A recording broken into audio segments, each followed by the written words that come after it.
Përshëndetje miq. Sot do të zbulojmë 10 gjëra që duhet i shmangni patjetër, në mënyrë që të keni më shumë fat dhe që shumë gjëra pozitive të ndodhin për ju dhe familjarët tuaj. Shumë njerëz nuk e dinë, por disa veprime dhe gjëra të përditshme mund t'ju sjellin fat të keq dhe t'ju pengojnë të keni para dhe sukses. Do na bëhej shumë qefi nëse do linit një koment me mendimin tuaj për këtë video. Le të fillojmë. 1. Thyerja e pasqyrës. Thyerja e pasqyrës është një nga supersticionet më të famshme dhe besohet se sjell 7 vite fat të keq. Në kohët e lashta njerëzit mendonin se pasqyrat nuk reflektonin vetëm pamjen, por ruanin edhe një pjesë të shpirtit të njeriut. Kur thyheshin, besohej se thyhej edhe një pjesë e fatit dhe energjisë pozitive të familjes. Edhe sot, shumë njerëz i trajtojnë pasqyrat me kujdes të jashtëzakonshëm, duke i vendosur në vendet më të sigurta të shtëpisë dhe duke i mbajtur të pastra. Disa persona mbledhin copat e pasqyrave të thyera dhe i vendosin ato në një vend të fshehtë ose i hedhin në ujë të rrjedhshëm, duke besuar se kjo gjë rikthen energjinë e mirë. Në disa kultura aziatike, vendosja e pasqyrave në vendet e gabuara mund të largojë energjinë pozitive dhe të ndikojë në familje dhe shëndet. Për ata që besojnë në supersticione, një pasqyrë e thyer nuk është thjesht aksident, është një paralajmërim që duhet marrë seriozisht. 2. Kalimi përpara një mace të zezë. Një nga supersticionet më të njohura është se një mace e zezë që të kalon përpara sjell fat të keq. Ky besim ka rënjë që në mesjet, kur macet e zeza lidheshin me shtrigat dhe magjitë e zeza. Duke kaluar para një mace të zezë do të përjetonin humbje ose probleme në jetë. Edhe sot në disa vende, shumë persona shmangin kalimin përpara një mace të zezë ose ndryshojnë rrugën. Disa të tjerë madje bëjnë rituale të vogla për të shmangur fatin e keq. Ndërrojnë rrugën, prekin një monedhë me dorën e djathtë, rrotullohen një herë para se të vazhdojnë ose thon disa fjalë të shenjta për të larguar ndikimin negativ. Në disa kultura, macet e zeza konsiderohen edhe si shenjë e fatit të mirë. Por shumica e personave që besojnë në bestytni, marrin gjithmonë masa të vogla për të mbajtur energjinë pozitive dhe fatin pranë. 3. Hyrja me këmbën e gabuar në shtëpi. Në shumë kultura, hyrja në shtëpi me këmbën e majt besohet se sjell fat të keq, ndërsa këmba e djathtë lidhet me energji pozitive dhe nisje të reja. Ky supersticion ka mbijetuar ndër shekuj dhe ende shumë njerëz besojnë akoma se mënyra si hyn në shtëpi mund të ndikojë në energjinë e përgjithshme të familjes dhe madje edhe në aspektin financiar. Për të shmangur ndikimin e keq, shumë njerëz bëjnë gjeste të thjeshta. Vendosin këmbën e djathtë së pari në prag, prekin diçka të shenjtë si një ikon ose kryq, ndezin një llambë ose qiri në dhomë për të patur më shumë para dhe energji pozitive. Në disa kultura, ky ritual i thjeshtë i mësohet fëmijëve që në moshë të vogël, për të mos e thyer rregullin dhe për të mbajtur fatin dhe energjinë pozitive gjithmonë pranë. 4. Mbajtja e sendeve të thyera.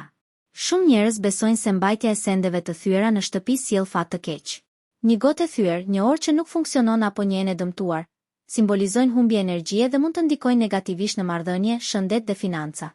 Për të shmangur këtë fat të keq, njerëzit zakonisht i heqin ose i riparojnë sendet e thyera. Në disa kultura përdoret edhe krip ose ujë për të rikthyer energjinë pozitive. Përveç ritualeve, disa njerëz bëjnë edhe gjeste të thjeshta të përditshme. Vendosin sendet e riparuara në vende strategjike në shtëpi, ose i lënë të ekspozuara në mënyrë që energjia e mirë të qarkullojë. Madje ka nga ata që i heqin sendet e thyera me një herë dhe i vendosin jashtë ose në një vend të veçantë, për të shmangur efektin e tyre negativ sepse besojnë se çdo vonesë mund të ndikojë në fatin e përgjithshëm të familjes. Kështu, largimi i sendeve të thyera nuk është vetëm një mas praktike, por një mënyrë për të ruajtur harmoninë dhe energjinë pozitive në shtëpi. 5. Hapja e çantës mbi tavolinë. Në shumë kultura besohet se vendosja e çantës mbi tavolinë sjell humbje parash ose fat të keq. Tavolina nuk është thjesht një vend për të ngrënë apo për të punuar. Ajo konsiderohet një qendër energjie dhe prosperiteti. Çanta përfaqëson të ardhurat dhe pasurinë tuaj, dhe kur vendoset mbi tavolinë, besohet se energjia e parave shpërndahet ose humbet. Për të shmangur këtë ndikim negativ, njerëzit bëjnë gjeste të thjeshta. E vendosin çantën në një karrige, në dysheme ose në një vend tjetër që nuk prek energjinë e tavolinës. Disa madje mbajnë një monedhë ose send të vogël në çantë për të patur më shumë fat dhe për të rritur financat e tyre. 6. Kapja e qirinjve me dorën e majtë. Në disa kultura besohet se ndezja ose mbajtja e qirinjve me dorën e majtë sjell fat të keq. Dora e majtë lidhet me energji negative dhe veprime të paqëndrueshme. Prandaj shumë njerëz kujdesen të përdorin dorën e djathtë për të ndezur qirinj ose për të prekur objekte të shenjta. Për të shmangur ndikimin e keq, disa ndezin qirinj me dorën e djathtë dhe i vendosin në vendet e dukshme në shtëpi, duke menduar se kjo sjell energji pozitive në dhomë. Të tjerët bëjnë rituale të vogla, si të lënë një copë letër të bardhë ose të shpërndajnë pak krip pranë qirinjve për të rikthyer balancën. 7. Mbajtja e orëve të thyera. Ora e thyer sjell humbje kohe dhe fat të keq. Në Evropë, orët që vendoseshin në kulla apo kisha konsideroheshin si objekte të shenjta, pasi ndihmonin komunitetin të mbante ritmin e lutjeve dhe jetës së përditshme. Një orë që ndalej papritur shpesh interpretohej si shenjë një ndodhje të rëndësishme ose paralajmërim për ngjarje të pakëndshme. Edhe në traditat popullore shqiptare, ndalesa e papritur e një ore është parë si shenjë, sidomos nëse ndodh pa shkak teknik.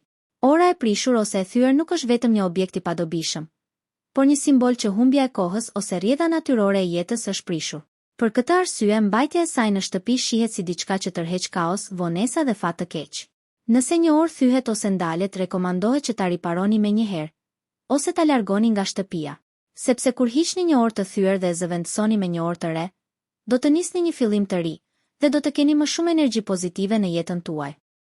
8. Shmangia e dritës natyrale. Shumë kultura besojnë se të qëndrosh gjatë gjithë ditës me dritë të dobët ose me perde të mbyllura mund të sjellë mungesë energjie dhe fat të keq. Drita natyrale simbolizon vitalitet, energji pozitive dhe mundësi të reja, ndërsa mungesa e saj mund të ndikojë në humor, vendime dhe ritmin e jetës së përditshme. Për të shmangur këtë efekt, njerëzit hapin dritare dhe lejohen që dielli të depërtojë në çdo dhomë, ose përdorin pasqyra për të reflektuar dritën dhe për të rritur ndriçimin. Disa madje vendosin bimë pranë dritareve për të mbajtur energjinë të gjallë dhe për të tërhequr fatin. 9. Numri 13. Numri 13 konsiderohet i pafat në shumë kultura dhe besime. Në traditën perëndimore, numri 12 lidhej me përsosmërinë. 12 muaj në vit, 12 apostuj, 12 shenja të horoskopit dhe 13 shihej si një numër që kalon harmoninë e natyrshme, duke sjellë fat të keq. Shumë ndërtesa nuk kanë katin e 13. Shumë avion nuk kanë rreshtin 13. Dhe disa njerëz shmangin datën 13 për ngjarje të rëndësishme. Për të shmangur ndikimin e këtij numri, disa bëjnë zakone të thjeshta. Shmangin numrin në dokumente, në datat e takimeve ose madje e përdorin për të bërë veprime simbolike që mendojnë se neutralizojnë fatkeqësinë. Ky supersticion ka mbijetuar deri më sot. Shumë njerëz i respektojnë këto zakone për të mbajtur fatin dhe energjinë e mirë pranë. 10. Hedhja e ujit mbi derë. Hedhja e ujit mbi prag ose derë besohet se sjell fat të keq.